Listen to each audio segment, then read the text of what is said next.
আসসালামু আলাইকুম বন্ধুরা, চলে এসেছি প্রতিদিনের মতো নতুন একটা রেসিপি নিয়ে। আপনারা দেখছেন গ্রামের মেয়ে রানু ইউটিউব চ্যানেল। আমার এই ছোট্ট চ্যানেলে তোমাদের অনেক স্বাগত জানিয়ে আজকে রেসিপি শুরু করছি। বন্ধুরা, আজকে আমি নতুনভাবে একটু রান্না করে তোমাদের সঙ্গে শেয়ার করব। যে কখনো করলা তেতো বলে খায় না বন্ধুরা, তারাও কিন্তু এই করলাটা রান্নার পর দেখে খেতে মন চাইবে আর জিভে জল আসবে। বন্ধুরা, এত অতুলনীয় হয় আর স্বাদে এক থালা ভাত কিন্তু খেয়েও নিবে সবাই। করলাই দেখো, আগে প্রথমে আমি কিভাবে কেটে নিব একটু দেখে নাও বন্ধু, ভালো লাগে। তেতোটাও এভাবে দেখো আমি চারটা লম্বা করে ফেড়ে নিয়েছি একদম।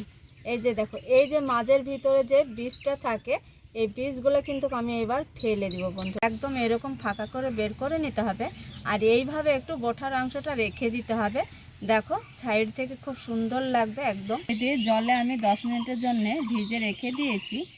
এইখানে একটা বাটি নিয়েছি, দেখো বাটিতে কি কি মশলা নিয়ে নেব একটু তোমরা লক্ষ্য করে দেখে নেবে বন্ধুরা।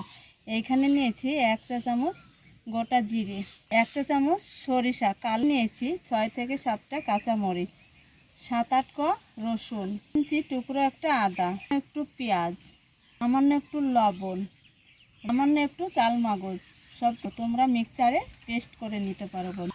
একটা টমেটো বন্ধুরা, এই যে দেখো এটা পরে রান্নার সাথে লাগবে। সব কিছু মশলা দেখিয়েছি আর শেষমেশ তো একটু পাটায় বেটে একদম তোমাদের সঙ্গে দেখা করছি। উনুনের কাছে চলে এসেছি। উনুনে কড়াতে একটু জল বসিয়ে দিয়েছি, জলে দিয়ে দিয়েছি একটু পরিমাণ মতো লবণ। জলের সঙ্গে লবণটা মিশিয়ে নিয়েছি। এইবার যে আমি করলাগুলো কেটে ধুয়ে রেখেছি জলে ভিজিয়ে বন্ধুরা, এক এক করে গরম জলে বসিয়ে দেব, ভাপিয়ে নেব। বন্ধু দেখো খুব সুন্দরভাবে করলাটা ভাপিয়ে নিয়েছি। এইবার আমি জল থেকে তুলে নিব।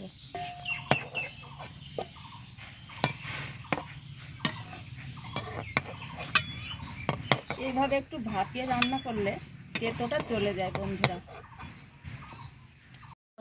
জল থেকে তো করলা তুলে নিয়ে কড়াতে দিয়ে দিয়েছি সরিষার রান্নার তেল। তেলটা গরম হয়েছে, এবার এইখানে দিয়ে দিব একটু কুচানো পেঁয়াজ।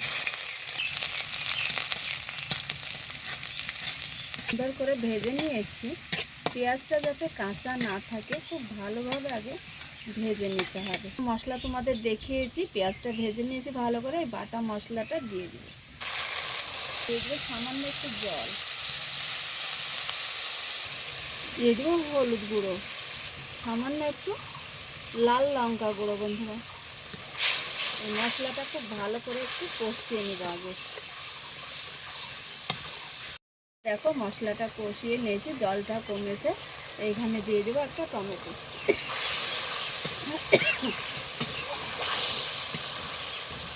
লবণ তো আগেই আমি দিয়েছি, তাও সামান্য একটু লবণ দিয়েছি, সামান্য একটু লবণ। কিন্তু খুব ভালো করে 5 থেকে 6 মিনিটের জন্য কষিয়ে নেব বন্ধুরা। মশলা যত ভালো কষানো হয় রান্নাটা তত খেতে খুব ভালো লাগে। সুন্দর করে ফুটিয়ে নিয়েছি, দারুণ একটা সুগন্ধ। আর মশলাটা দেখো এই যে কতটা সুন্দর, এইরকমই থাকবে এই করলার এই ঝোলটা বন্ধুরা। খেতে কিন্তু ভাতে মেখে খুব ভালো লাগবে। এইবার সেদ্ধ করা করলা এক এক করে দিয়ে দেবো।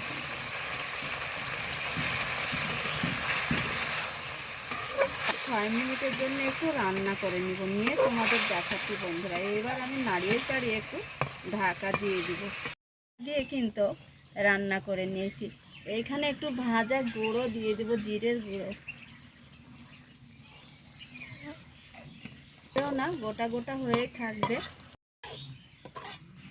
এই যে দেখো বন্ধুরা, এই যে গ্রেভিটা ঝোলটা গামাখা মাখা ঝোল এইভাবে রেখে দিতে হবে। খেতে কিন্তু খুব ভালো লাগবে গরম গরম ভাতের মিশিয়ে বন্ধুরা। রান্নাটা প্রায় শেষ হয়েছে, ভাজা জিরে গুঁড়োটাও দিয়ে দিয়েছি। এবার আমি নামিয়ে তোমাদের দেখাচ্ছি।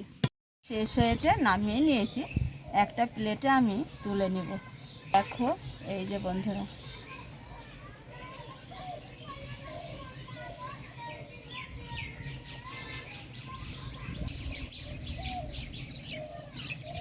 এই যে গ্রেভিটা শুধু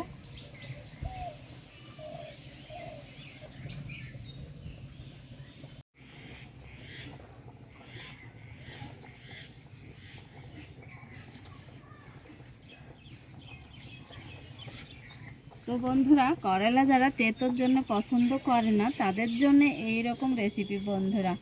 আর তেতো তো প্রায় মানুষ খেতেও পছন্দ করে, আবার কেউ কেউ করে না। তো দেখো কতটাও সুন্দর আর লোভনীয়, তেতোটাও থাকে না, খেতে কিন্তু খুবই ভালো লাগে বন্ধুরা। এইভাবে যদি একটু করলা রান্না করা যায় আর গামাখা ঝোল থাকে আর গরম গরম ভাতে কিন্তু খেতে দারুণ জমে যায় বন্ধুরা। আর স্বাদটাও খুব দারুণ হয়েছে। তো আজকের এই যে দেখো এতটা লোভনীয় রেসিপি, অবশ্যই তোমরা এইভাবে একটু রান্না করার চেষ্টা করবে, খেয়ে তবে কমেন্টে জানাবে যে কেমন ছিল স্বাদটা বন্ধুরা।